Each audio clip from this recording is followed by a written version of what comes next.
जय हिंद एवरीबॉडी। आपका यहाँ पे इस सेशन में स्वागत है। आज हम बहुत ही एक इम्पॉर्टेंट टॉपिक करने वाले हैं हिस्ट्री का। That is the important travellers. Travellers वाला पोर्शन आप जानते ही हो कि एग्जाम में किसी न किसी फॉर्म में तो आ ही रहा है। और ये जैसे ही हम आगे बढ़ रहे हैं तो वैसे ही ये जो टॉपिक है वो ज़्यादा इंपॉर्टेंट होता जा रहा है। तो आज हम काफ़ी सारे यहाँ पे ट्रैवलर्स कवर करेंगे और ट्रैवलर्स के साथ उनके कंटेम्प्रेरीज जो हैं और जो टाइम है वो काफ़ी इंपॉर्टेंट है। सिर्फ ट्रैवलर्स के नाम है, उनके बुक्स करनी इंपॉर्टेंट नहीं है। उनका जो टाइम है कंटेम्प्रेरी जो हमने अभी बात की, दैट इज़ रियली इंपॉर्टेंट। सो सीधा हम यहाँ पे स्टार्ट करते हैं। ओके, फर्स्ट जो मेन यहाँ पे हम इनको एग्जैक्टली ट्रैवलर नहीं कह सकते हैं, ये एक्चुअली में एक राजदूत थे, एम्बेसडर थे जो कि चंद्रगुप्त मौर्य के टाइम पे उनके कोर्ट में आए थे, जिन्होंने अपनी काफ़ी सारी ऑब्जर्वेशंस दी थी। तो इनको ट्रैवलर कहना गलत होगा, बट सिंस इन्होंने बीइंग अ फॉरेनर इंडिया के बारे में काफ़ी कुछ कहा तो इम्पॉर्टेंट पर्सनैलिटी हो जाते हैं, भले ही है ये एक एम्बेसडर थे। तो मेगास्थनीज का जो काउंट है, इन्होंने जो बुक लिखी थी डैट इज़ इंडिका, बट ये बुक जो है वो लॉस्ट हो गई, उसके बाद गुम हो गई।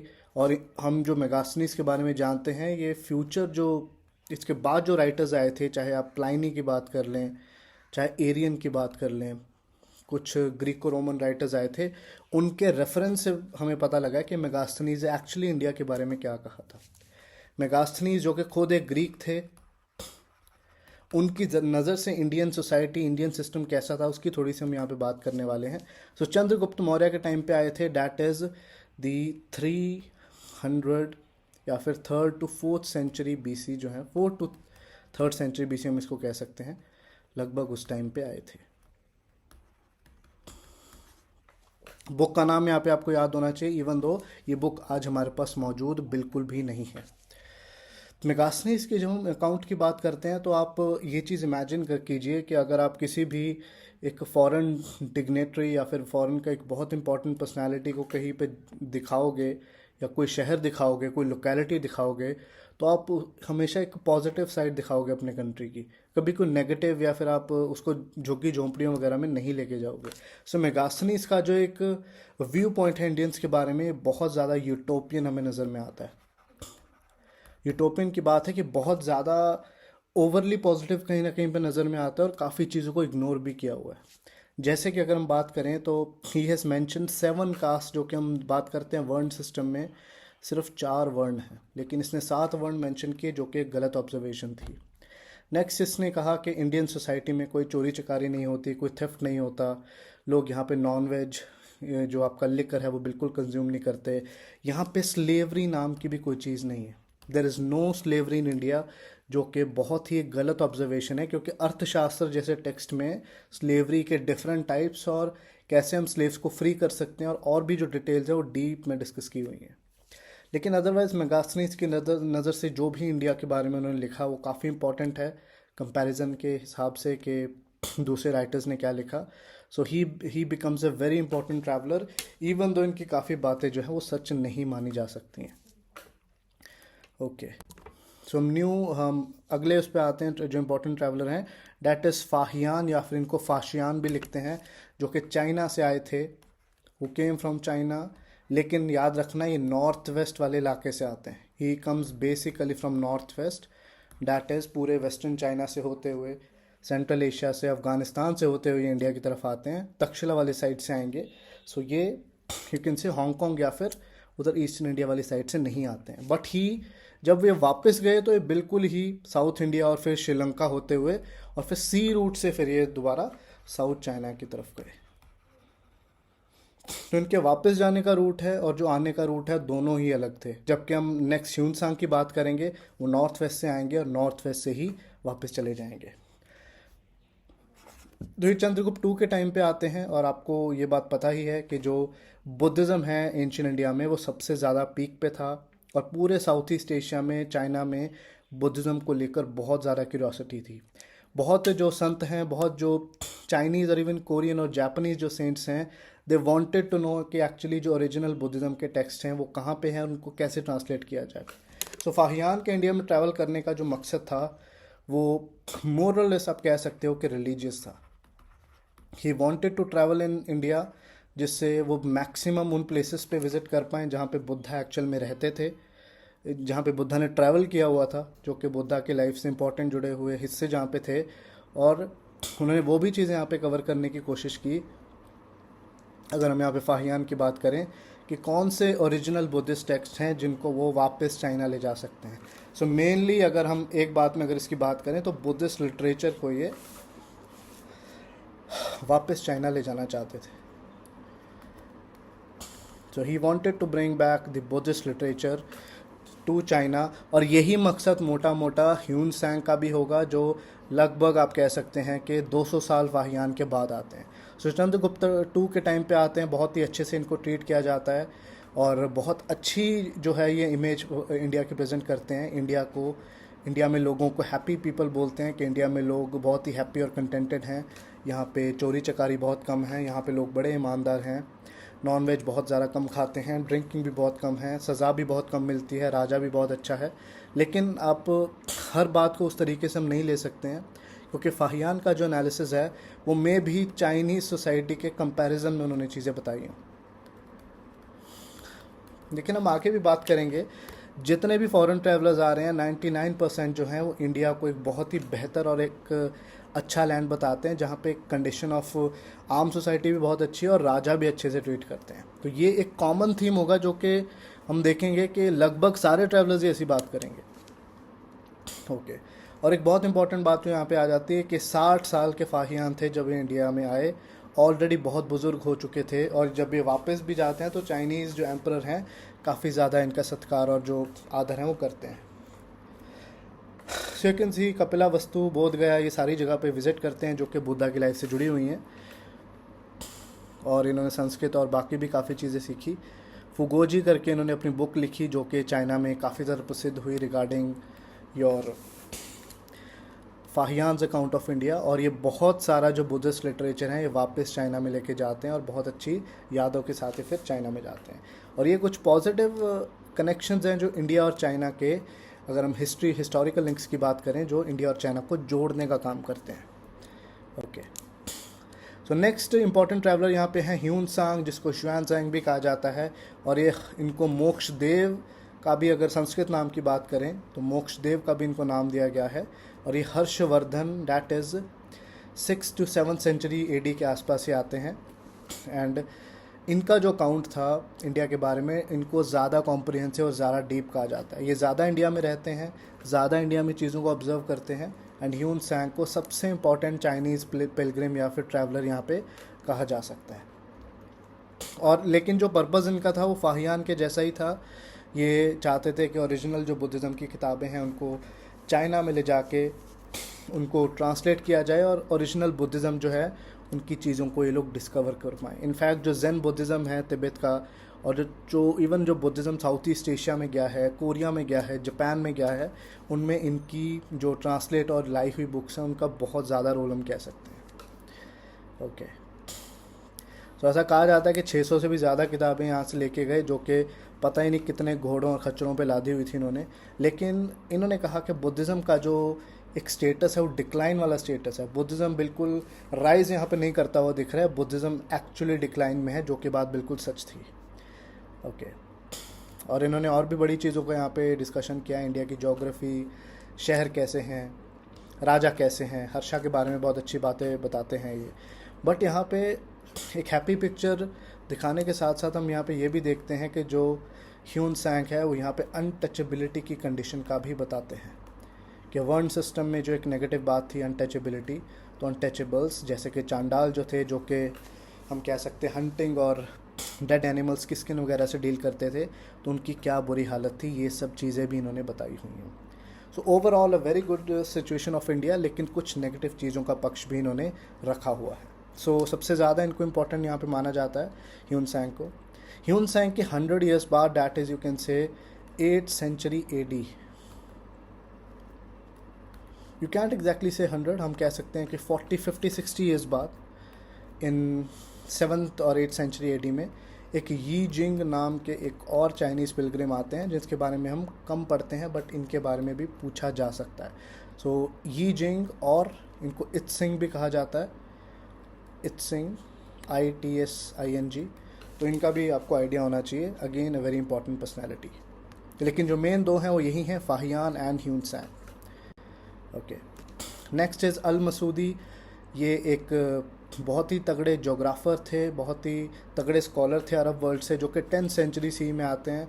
इनफैक्ट आपने एक चीज़ याद रखनी है, जो मेजॉरिटी यहाँ पर ट्रैवलर्स आ रहे हैं वो मोस्टली गुजरात वाली साइड से ही आएंगे, स्पेशली जो चाइना वाली साइड से नहीं आ रहे हैं, चाहे वो यूरोपियन हो, चाहे वो अरेबियन हो, चाहे इवन अफ्रीकन हो। अफ्रीकन की हालांकि बहुत प्रोमिनेंट ट्रैवलर का हम नहीं सुनते हैं। So they are all landing in Gujarat. So Gujarat यहाँ पे गेटवे की तरह काम कर रहा है, जहाँ से बहुत सारे जो ट्रैवलर्स हैं वो इंडिया में एंटर करते हुए दिख रहे हैं आपको। गुजरात में भी जो पोर्ट होगा that will be Surat. Surat port है, वो बहुत इंपॉर्टेंट पोर्ट है, जहाँ से मैक्सिमम ट्रैवलर्स यहाँ पे इंडिया में आपको मिलते हैं। तो अल मसूदी जो कि बहुत तगड़े जोग्राफ़र थे और बहुत तगड़े हिस्टोरियन भी थे। इनफैक्ट अल मसूदी को यू कैन से हेरोडोटस, जो कि बहुत तगड़े हिस्टोरियन माने जाते हैं ग्रीक्स के, ऑफ द अरब्स भी इनको कहा जाता है। तो इन्होंने वेस्टर्न इंडिया के काफ़ी हिस्सों में यहाँ पे ट्रैवल किया, गुजरात, मालाबार, और इन्होंने इंडिया के कल्चर को इटालियंस के साथ कंपेयर करके देखा कि इंडिया और इटली का जो कल्चर है वो इनको काफ़ी हद तक एक जैसा लगा। क्योंकि अरब की बात करें तो वहाँ से इटली भी बहुत ज़्यादा दूर नहीं है। सो दो कल्चर्स को कंपेयर यहाँ पे लोग कर सकते थे। ओके, मुरुज अल ज़बाब करके इन्होंने बुक लिखी, जहाँ पे इंडिया और बाकी भी कंट्री जो इन्होंने विज़िट करी, पूरा अरब वर्ल्ड और इवन उसके बियॉन्ड भी इन्होंने विज़िट करा, यहाँ पे इन्होंने बताया हुआ है। बट यहाँ पे एक मेन जो थीम यहाँ पे समझ में आती है अल मसूदी की ऑब्जर्वेशन से, वो ये है कि हिंदूज़ और मुस्लिम्स के बीच में बहुत कम चीज़ें कॉमन हैं, और इस अंडरस्टैंडिंग को ज़्यादा फॉस्टर करने के लिए या फिर इनको बढ़ाने के लिए हमें ज़्यादा स्टेप एक्चुअल में लेने होंगे। सो ही डिस्कसेस के जो कल्चरल डिफरेंसेस हैं अरब वर्ल्ड के, इंडियन सब कॉन्टिनेंट के, वो बहुत ज़्यादा वास्ट हैं। इनमें जो कुछ गैप है वो कम होना चाहिए। तो ये एक ओवरऑल थीम यहाँ पे नज़र में आती है। ओके, और बाय द वे अगर हम बात करें अल मसूदी की भी, तो इनके टाइम पे जो इंडियन किंगडम्स थे, यू कैन से राष्ट्रकूटास वगैरह, राष्ट्रकूटास, ये साउथ में बात कर सकते हैं चोलास। सो दे वर द प्रोमिनेंट किंग्स, इनके टाइम पे लोग आते हैं और ट्रैवल करते हैं।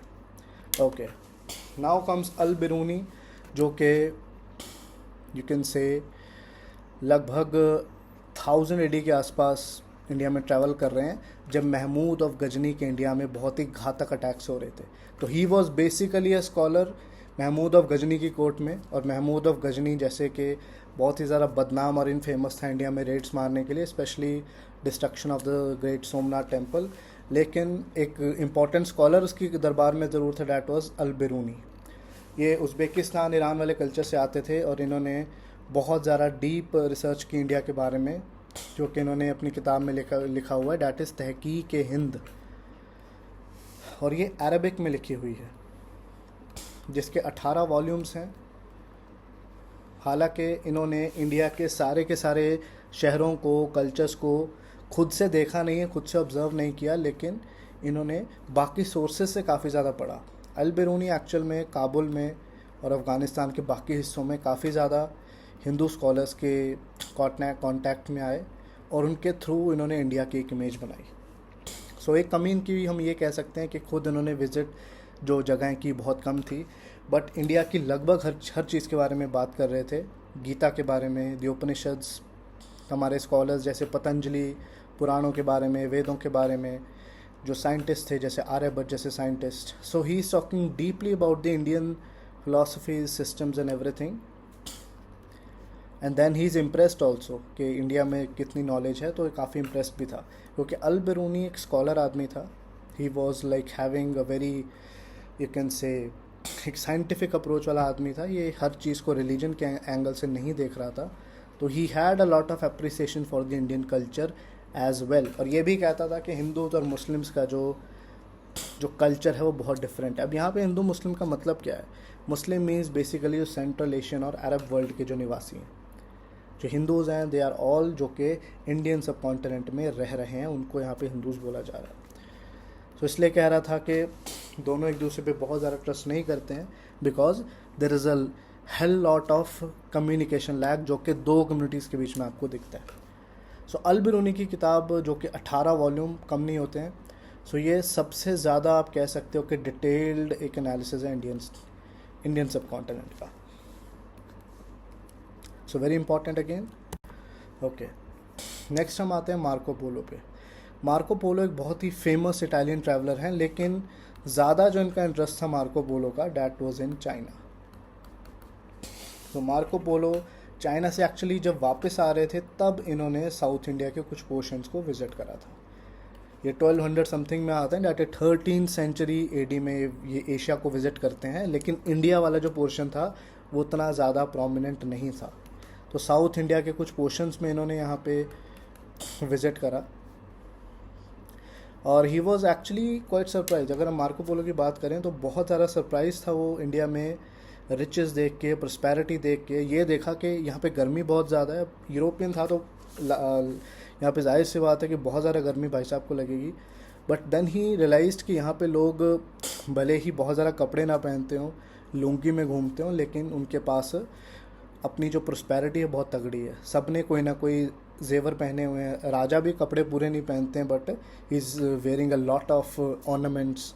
तो यहाँ पे जो एक प्रॉस्पेरिटी है उसका अच्छा एक अकाउंट दिया है मार्को पोलो ने। और यहाँ पे फिर से वही बात जो हमने फाहियान वगैरह के टाइम पे की थी कि he is painting the picture of India in a very positive way, कि इंडिया में ईमानदारी, गुड गवर्नेंस जैसी चीज़ें बाकी जो दुनिया के हिस्से हैं उससे काफ़ी ज़्यादा आपको मिलती है। सो ये बात यहाँ पे समझ में आ रही है कि एंशिएंट और मिडिएवल इंडिया में जो सोसाइटी थी, इंडिया की गवर्नेंस थी, वो आज से तो बहुत ज़्यादा बेटर थी। और ये लगभग हर जो फॉरेन ट्रैवलर है यहाँ पे टेस्टिफाई कर रहा है इस चीज़ को। आप कह रहे हो कि मोहर लगा रहा है अपनी। ओके, एंड देन श्रीलंका वगैरह की भी बात की, हीरे मोती, जेम्स, पर्ल्स, क्योंकि साउथ इंडियन अगर आप सी में देखें तो बहुत हीरे मोती, जेम स्टोन्स वगैरह आपको मिलते हैं, तो उनकी भी अच्छे से यहाँ पे बात करता है। ड्रेसिंग हैबिट्स, खाना पीना, कोकोनट के कोकोनट से बहुत लोग खाते हैं, क्योंकि जैसे मैंने कहा कि साउथ इंडिया में इन्होंने ज़्यादा विज़िट करा। और इन्होंने जो इंडियन सब कॉन्टिनेंट में और एशिया में एक जो यूनिक चीज़ देखी वो थी बीटल लीव्स। बीटल लीव्स को आप पान सुपारी जैसी चीज़ कह सकते हैं, जो कि इंडिया के और इवन इंडोनेशिया जैसे एरियाज़ में भी काफ़ी ज़्यादा जो लोग हैं चबाते हैं, और उन चबाने से उनका जो मुंह है वो कहीं ना कहीं वो लाल भी हो जाता है। सो ही वॉज क्वाइट सरप्राइज के लोग यहाँ पे क्या चबाते हैं जो कि बाकी कंट्रीज़ में उनको देखने को यहाँ पे नहीं मिलता है। एंड देन ही डिस्कसेस कि इंडिया में संत महात्मा बहुत टाइप के हैं।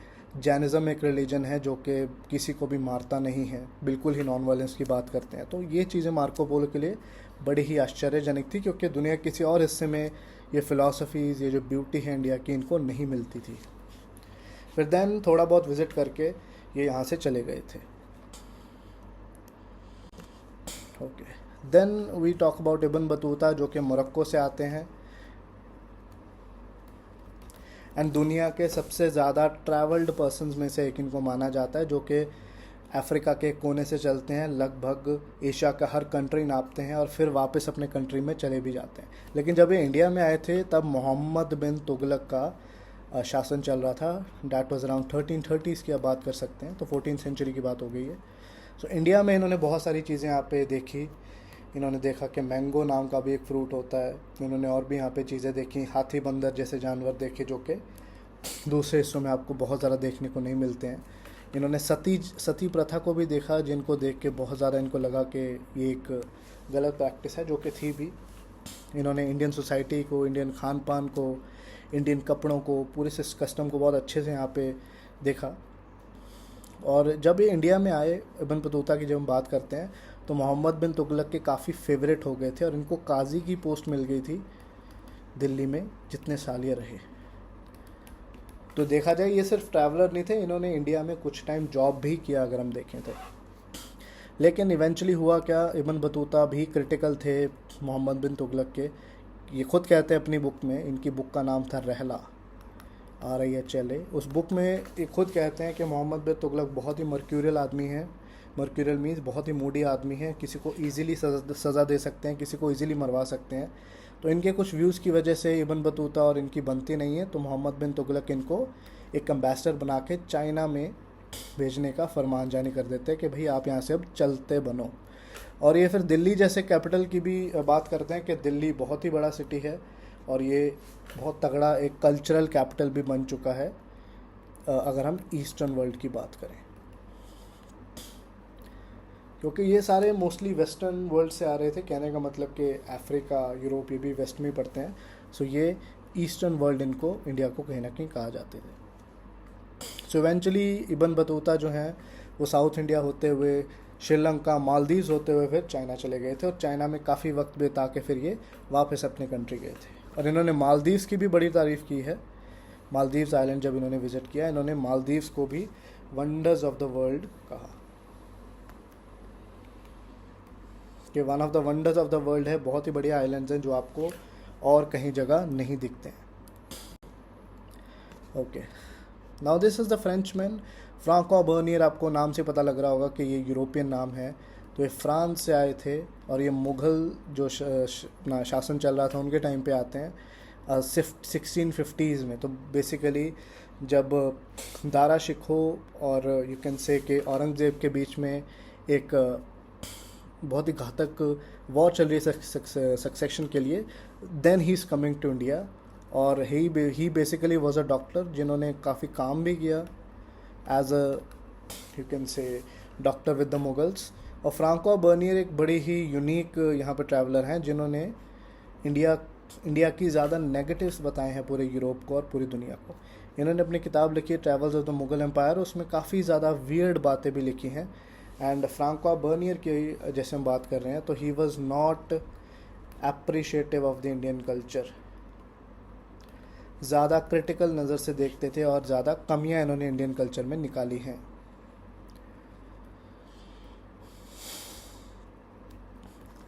लेकिन एक बात पक्की है, जैसे ही फ्रांको बर्नियर इंडिया में आते हैं तो सबसे पहले प्राइवेट प्रॉपर्टी की बात ज़रूर करते हैं।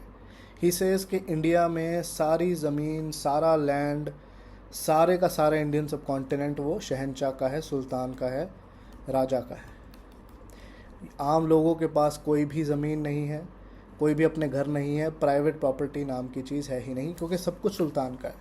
तो जब आप किसी भी ज़मीन पे रहते हो, किसी भी ज़मीन पे खेती करते हो, जब आपको पता हो को आपका नहीं है, तो वहाँ पे आप इन्वेस्ट नहीं करेंगे। So lack of investment.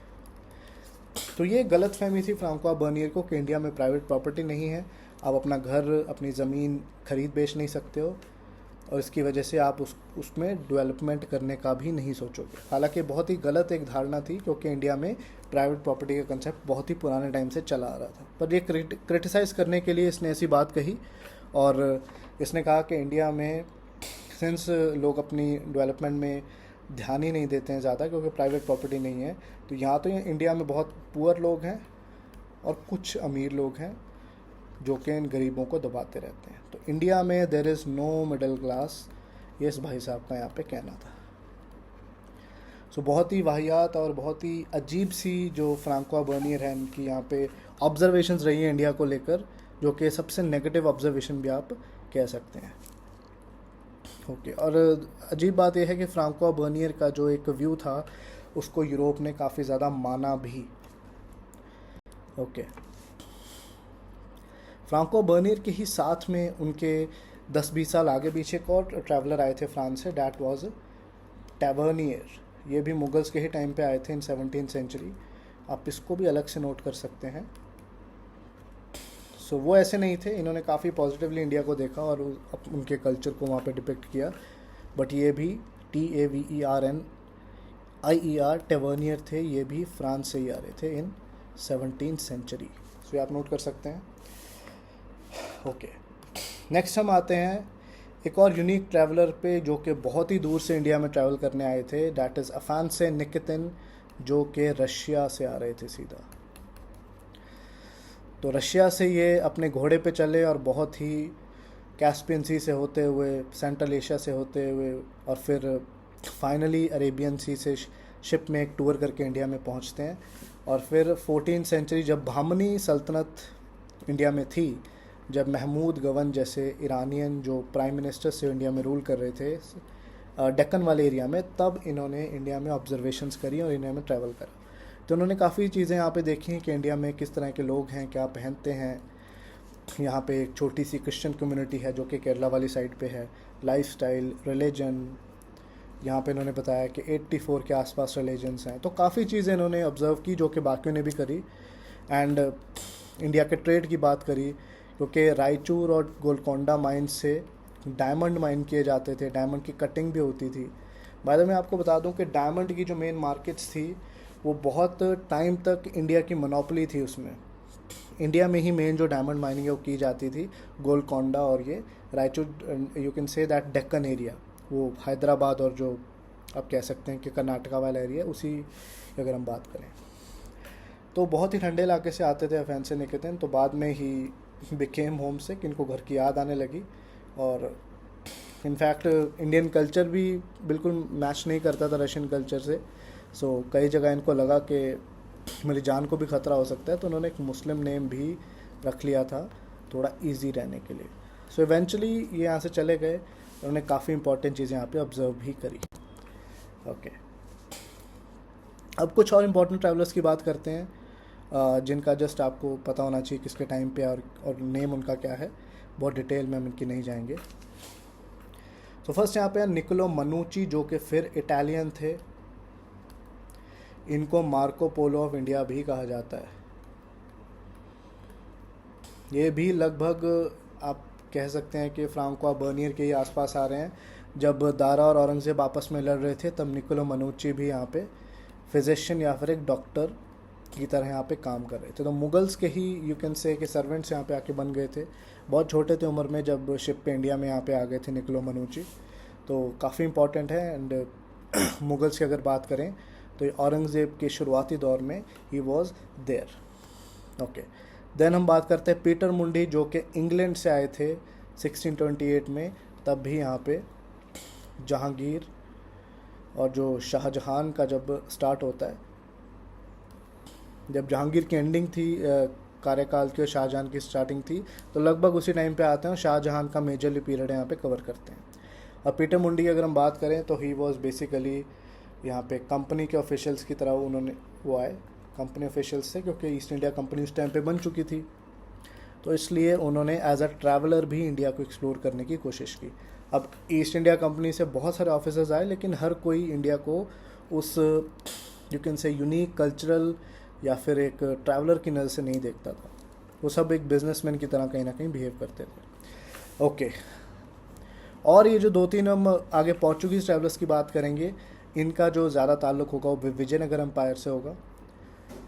तो डुआर्टे बारबोसा ये पोर्चुगीज़ ट्रैवलर थे, क्योंकि 14 यहाँ पे 98 की अगर हम बात करें तो वास्को डिगामा वगैरह आ चुके थे इंडिया में। उसके बाद बहुत सारे पोर्चुगीज़ ऑफिशियल्स और ट्रैवलर्स इंडिया में आए इंडिया को और एक्सप्लोर करने के लिए। उनमें एक थे Duarte Barbosa.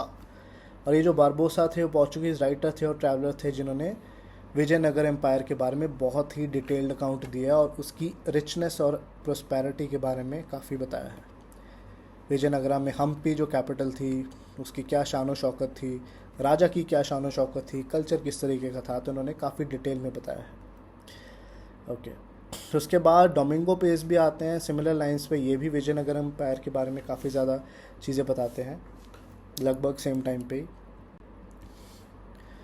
Okay, and Niccolo कॉन्टी ये अगेन एक इटालियन है जो कि फिर से विजयनगर एम्पायर के टाइम पे आते हैं 1300 समथिंग में। अगेन इनकी ऑब्जर्वेशन भी काफ़ी ज़्यादा इंपॉर्टेंट है। और ये निकोलो कॉन्टी अगेन जैसे हमने अल मसूदी की उसमें देखा, तो काफ़ी यहाँ पे सिमिलैरिटीज़ देखते हैं इंडियन कल्चर और इटालियन कल्चर में।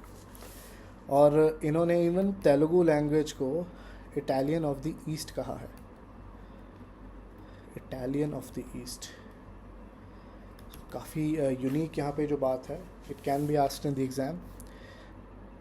ओके, देन है अब्दुल रज़ाक जो थे ये ईरान से आते थे। ईरान में जो राजा थे शाहरुख मिर्ज़ा उनके ख़ास राजदूत थे और इन्होंने भी विजयनगर एम्पायर में काफ़ी अपना टाइम जो है वो स्पेंड करा है और डीप उनके बारे में बताया है कि किस तरह के राजा हैं। विजयनगर एम्पायर में जो लोग हैं, जो साउथ इंडियन कल्चर है वो किस तरीके का है। बेसिकली ये जो 3-4 राइटर्स की हमने बात की है, इन्होंने तेलुगु कल्चर की ही यहाँ पे बात की है, क्योंकि विजयनगर एम्पायर भी one of the most prosperous empires था जो कि पूरे इंडिया में यहाँ पे रहा है। सो आई होप आपने आज का सेशन काफ़ी इन्जॉय किया होगा। काफ़ी इंपॉर्टेंट ट्रैवलर्स की हमने बात की है, इनके नाम आप याद रख सकते हो। But the most important thing जो यहाँ पे आपको ध्यान में रखनी है, that should be their time and contemporaries. आपको पता होना चाहिए मोस्टली कि कौन सी डायनेस्टी में, कौन से एरिया में जा रहे हैं जो ये ट्रैवलर्स हैं, और लगभग किस टाइम पे इंडिया में ट्रैवल कर रहे हैं। ओके, सो आगे आगे भी आप हमारे चैनल देखते रहिए। आई होप आप इसको अच्छे से रिवाइज़ करेंगे और अपने एग्ज़ाम में इसका यूज़ भी करेंगे। सो जय हिंद, और अपना ख्याल रखिए और अपने एग्ज़ाम की भी अच्छे से तैयारी करती रहिए। जय हिंद।